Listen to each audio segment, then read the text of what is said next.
everybody, and welcome to this week's vlog. Not a lot going on this last week, kind of a slow week, so we thought we'd do something different and take you on a sort of a mini tour of our hunting property that we've often talked about.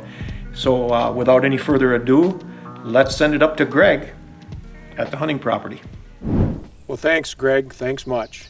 And here we are, I'm standing in front of our quaint rustic cabin in the woods here on our hunting property, and first thing I want to do is take you inside and show you the inside of the cabin. It's pretty cool. Really a nice little cabin. We got an upper loft, three single beds, double beds up there, three double beds up there, a double bed down here, big window that looks out over our private lake, 7-acre lake, which from what I hear is full of fish. But believe it or not, I have not yet fished it. Previous owner actually built this. He cut the logs, laid them himself, and I don't know if he'd ever done it before. The guy worked for a power company for many years and retired and built this cabin himself and did a pretty good job, did all the chinking, and it's definitely to the point where you could stay here and hang out, especially during the fall archery season, maybe even in the winter. But I got some more stuff I want to show you outside. This time of year when it's so leafy, this is about the best view you have of our lake. And like I said, it's about 7 acres, right around 7 acres.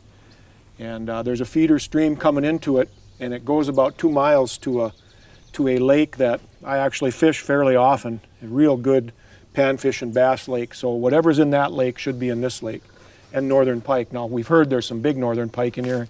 I would think there'd have to be panfish too, so that's it. Now if you look over to the east, you can see some tall pine trees over there. That's actually our eastern property edge. That's our border over there, those tall pine trees, just this side of it.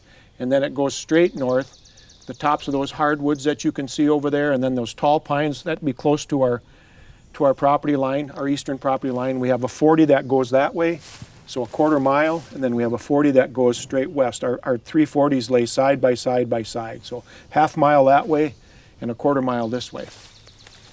Gives us a lot of room to roam. Beautiful country too. Really cool. The cabin's really cool and the property's really nice. It's, like I said, 3/4 mile long, quarter mile wide, our 340s. But this is something that we're really excited about. This is our new food plot that we built in here last July, and put buck brunch in it, and we drew and held a lot of deer in here. It's about 3/4 of an acre, maybe a little less than that, I think, or half acre, maybe closer to a half acre. We got a cool little tree island out in the middle, and what we've seen with leaving that little tree island out there is like a little security zone. A lot of the deer and the turkeys seem to want to come into the plot on the back side of this little tree island. I think it's kind of a security zone, like I said, for them. But this is it. Got a lot of red oak that stands around the edges. If we do have an acorn crop this year, which it looks like we're going to, this will be a hot spot, and we're going to reseed it here in about a month to big time buck brunch. So that's it. This is our property, and that's the vlog for this week. Hope to see you next week.